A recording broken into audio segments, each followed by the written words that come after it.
প্রিয় দর্শক, স্বাগত জানাচ্ছি সারাদিনের সংবাদে প্রতিদিনের আয়োজন রাত 11টার শীর্ষ সংবাদে। সারা বিশ্বের গুরুত্বপূর্ণ সব সংবাদের শিরোনাম জেনে নিন শুরুতেই।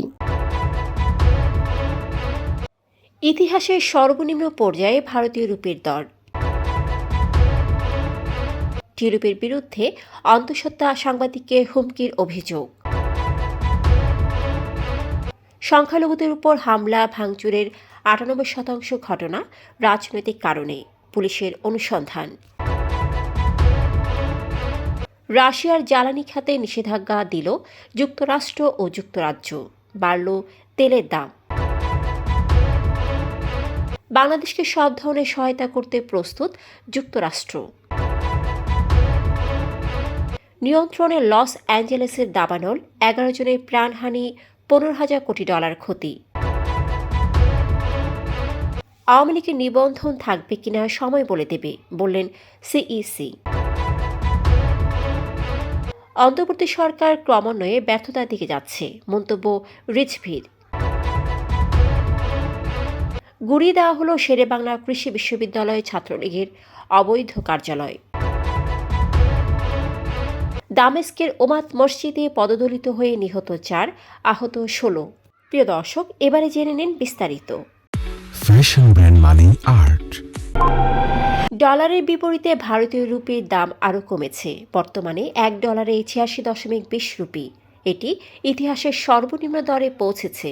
রয়টার্সের তথ্য অনুযায়ী রুপি আরও দুর্বল হয়ে 86-তে নেমে যেতে পারে। শুক্রবার রুপির দাম 14 পয়সা কমে যায়, যা 2022 সালের পর সবচেয়ে খারাপ পারফরম্যান্স। যুক্তরাজ্যের লেবার পার্টির মন্ত্রী টিউলিপ সিদ্দিকের বিরুদ্ধে এক অন্তঃসত্ত্বা সাংবাদিককে হুমকি দেওয়ার অভিযোগ উঠেছে। ব্রিটিশ সংবাদ মাধ্যম দ্য টেলিগ্রাফ জানায়, 2017 সালে শেখ হাসিনার শাসনামলে নিখোঁজ ব্রিটিশ বাংলাদেশি আইনজীবী আরমানের বিষয়ে প্রশ্ন করায় টিউলিপ সিদ্দিক ওই সাংবাদিককে হুমকি দেন। সংবাদ মাধ্যমটি শুক্রবার হুমকি দেওয়ার ভিডিও পোস্ট করেছে।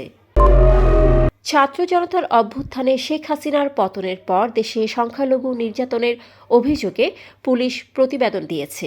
প্রতিবেদন অনুযায়ী গত বছরের 4 আগস্ট থেকে পরবর্তী দিনগুলোর আক্রমণগুলি রাজনৈতিক উদ্দেশ্য প্রণোদিত ছিল। পুলিশ শনিবার এই প্রতিবেদন প্রকাশ করেছে। প্রধান উপদেষ্টার প্রেস উইং এই প্রতিবেদনের বরাত দিয়ে বলেছে, অন্তর্বর্তী সরকার দেশের যে কোনো সাম্প্রদায়িক হামলার প্রতি শূন্য সহিষ্ণু নীতি গ্রহণ করেছে। অপরাধীদের গ্রেফতারের জন্য পুলিশকে নির্দেশ দেওয়া হয়েছে।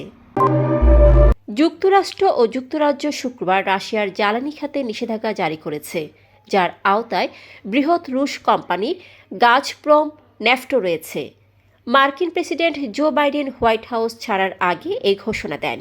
যুক্তরাষ্ট্রের ট্রেজারি বিভাগ জানিয়েছে, রাশিয়ার জ্বালানি খাত থেকে আয় কমানোর জন্য 180টির বেশি জাহাজের পাশাপাশি গাজপ্রম নেফট ও সারগাট নেফট গ্যাসের উপর নিষেধাজ্ঞা আরোপ করা হয়েছে।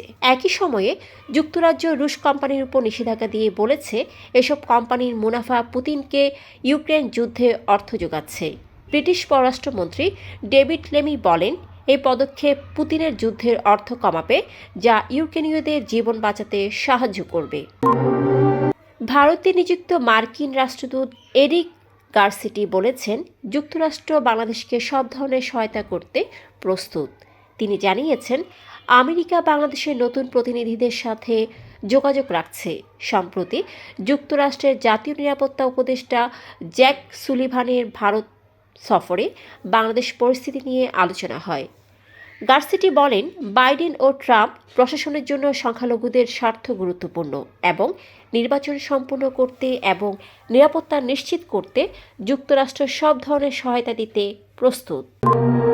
ঝড়ো বাতাসের গতি কমায় লস অ্যাঞ্জেলেসের পূর্ব ও পশ্চিম প্রান্তে 5 দিন ধরে চলা ভয়াবহ দাবানল কিছুটা নিয়ন্ত্রণে এসেছে। গত মঙ্গলবার শুরু হওয়া দাবানলের প্রধান কারণ ছিল ওই বাতাস। তবে শুক্রবার তা কিছুটা কমে যাওয়ায় আগুন নিয়ন্ত্রণে আনা সম্ভব হয়েছে। লস অ্যাঞ্জেলেস কাউন্টির আশপাশে 6টি দাবানল একযোগে ছড়ায়, যার ফলে 11 জন নিহত এবং প্রায় 10,000 অবকাঠামো ধ্বংস হয়েছে। লাখো মানুষ গৃহহীন হলেও লুটপাটের ঘটনা ঘটায় জরুরি অবস্থা ঘোষণা করা হয়েছে। প্রধান নির্বাচন কমিশনার এএমএম নাসিরউদ্দিন বলেছেন, আওয়ামী লীগের নিবন্ধন থাকবে কিনা এবং আগামী নির্বাচনে দলটি অংশ নিতে পারবে কিনা তা সময় বলে দেবে। শুক্রবার সকালে সিলেটে এক অনুষ্ঠানে তিনি কথা বলেন। সিইসি বলেন, নিবন্ধিত সব রাজনৈতিক দল নিয়েই আগামী জাতীয় নির্বাচন হবে। বিএনপির সিনিয়র যুগ্ম মহাসচিব রুহুল কবির রিজভী বলেছেন, নিত্য প্রয়োজনীয় জিনিসপত্রের দাম নিয়ন্ত্রণে অন্তর্বর্তী সরকার ক্রমান্বয়ে ব্যর্থতার দিকে ধাবিত হচ্ছে। নতুন করে শতাধিক পণ্যে ভ্যাট বাড়ানোর ঘটনায় চাপ বাড়বে সাধারণ মানুষের উপর।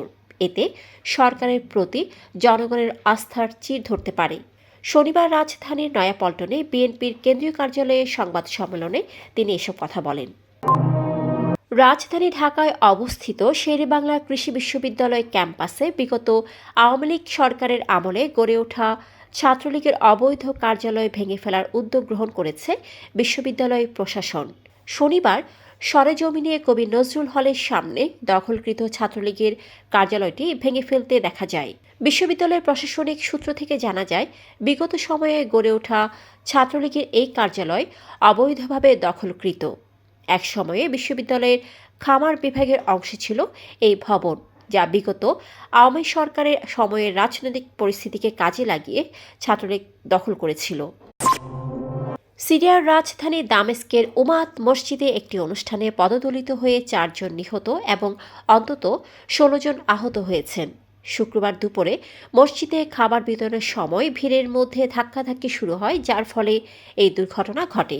দামেস্কের গভর্নর মাহির মারওয়ান জানিয়েছেন, ভিড়ের কারণে এই ঘটনা ঘটে। ঘিরে নামের প্রত্যক্ষদর্শী জানান, জুমার নামাজের সময় রক্তাক্ত অবস্থায় এক বৃদ্ধাকে মসজিদ থেকে বের করে নেওয়া হয়। দর্শক, এতক্ষণ আমাদের সাথে থাকার জন্য ধন্যবাদ।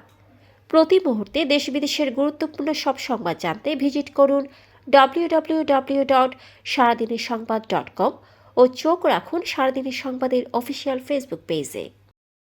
Fashion brand Money Art. Men's, ladies, and kids wear.